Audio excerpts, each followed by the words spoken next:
Another day, another E92 M3. I just can't get enough of these cars. They're one of my favorite generations of M car, and for good reason. They have a super high revving, naturally aspirated V8 engine. You can get it with a 6-speed manual or an excellent 7-speed DCT. Hydraulic steering, front engine, rear wheel drive, limited slip diff. It's just a recipe for fun, and it's a recipe we don't really get in any modern cars, BMW or otherwise. This particular car is a 2011 M3 competition, and I reviewed this before in a comparison against my then 997.1 Carrera. The owner, Chris, has done a few significant changes to it in the last 3 years, so it's time to drive this thing again. I'll put the full mod list in the video description, but the last time we drove it, it had KW Club Sport coilovers, which I really liked.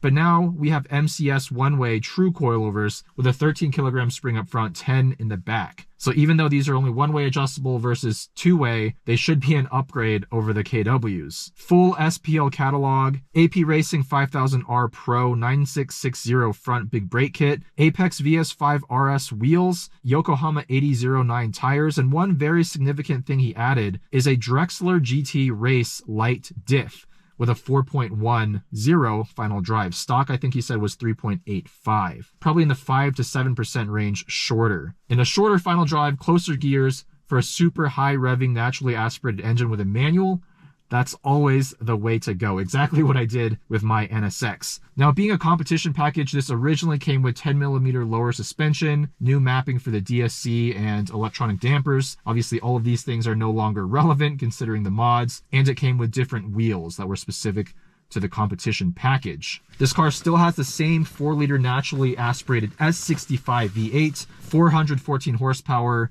295 pound-feet of torque, revs to 83 or 8400 RPM. It's the highest revving M3 ever. And the car with the mods, I think, might weigh under 3,500 pounds, although we still have the stock seats, which are quite heavy. Let's see how this car drives now. We're actually going to turn off the power button because all that does is make the throttle response hypersensitive. We also have the CAE shifter and the ultimate clutch pedal.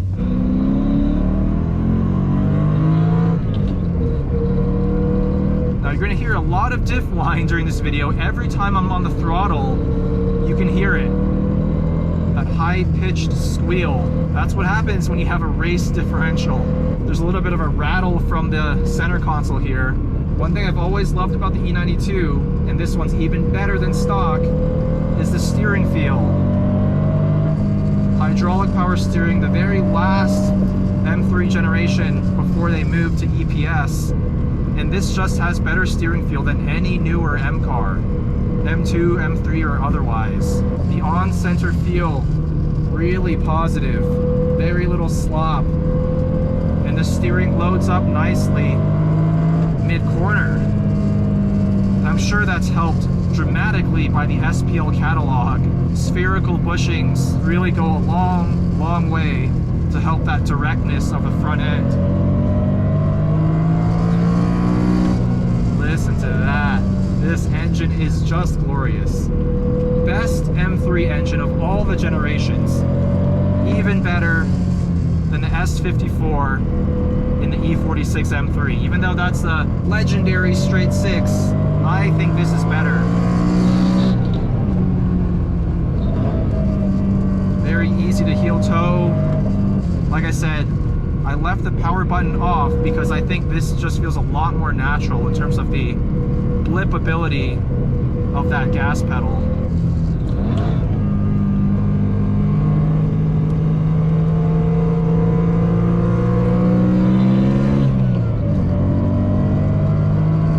It's not a high torque engine, but that's part of the charm. You gotta rev the snot out of this S65, and it's so rewarding when you do. This MCS one-way suspension, 1 second. These coilovers are extremely good, even though they're just one-way non-remotes, not the more popular two-way remotes that most track day goers opt for. The compliance over bumps is just outstanding.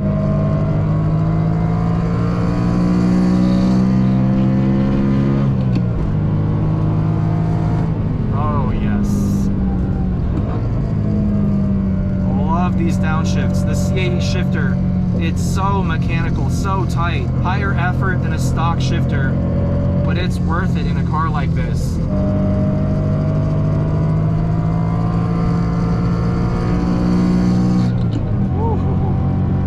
It's a very high-speed road, so we're taking it a little easy in the corners. This is just glorious. The car just feels so composed. With these relatively high spring rates and firm damping, the car corners flat, but it still has that compliance over the bumps that give you that confidence to just attack. We're just on Ferodo DS 2500 pads, so not a very aggressive pad, so the initial bite is not very strong, but that's okay for street driving. The pedal feel is still quite good, it's easy to modulate.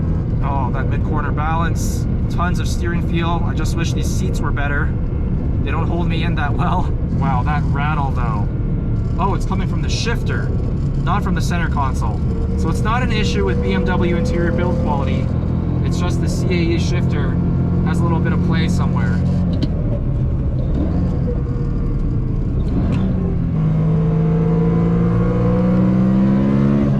Such an enjoyable car to drive. Every time I drive a well-modified E92, I go back and think to myself, why don't I have one? Sometimes the answer is, I'd rather have an E46 for track work because it's a little bit lower, a little bit lighter.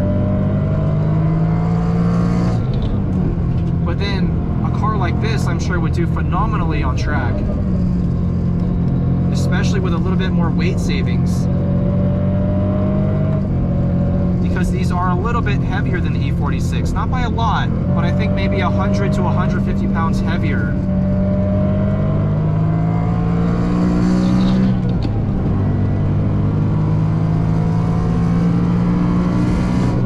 Wow. The straight line speed is still up to modern standards. It's not anywhere near as fast as a G80 M3, but it's still not a slow car by any means. And no G80 will sound like this.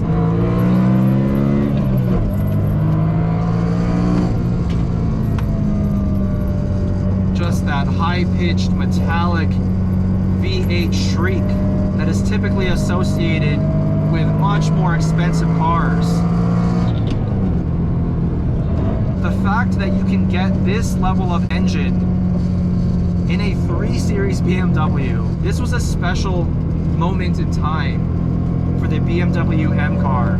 The E92 M3 really is one of the all-time great driving BMWs. And just because BMW produced so many of these, the values have sort of stayed stable. You can pick up a decent example for about $30,000. A really nice one will cost you in the $40,000 to $50,000 range. But even for around 40 grand, I think this car offers so much value.